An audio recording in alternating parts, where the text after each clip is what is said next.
Well, I am in a new position at an organization called Banyan Community in South Minneapolis, and we work with youth. It's a youth development organization, but my job is actually to work with their families and connect them to resources, and then get out in the neighborhood, which is East Phillips, and organize the blocks so the kids can grow up in safe communities.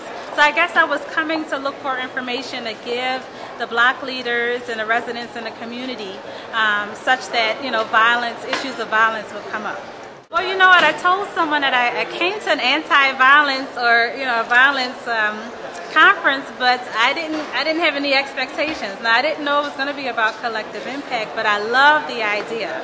And just the idea of bringing different pieces together in different sectors, whether it be health or education or,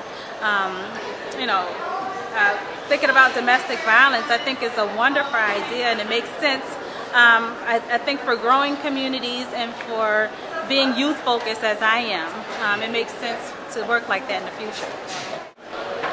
Well, the last session about strategies for recognizing and being aware of trauma is just key.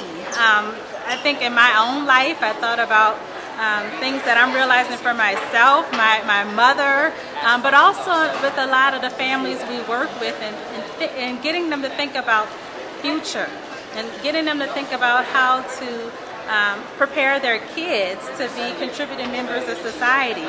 We have to think about some of those current practices, and think about things that are happening around us. So I just think it's wonderful, the last two speakers, how they put different pieces that we don't commonly think work together, how they thought about, putting it together and making it work for the kind of work that we do.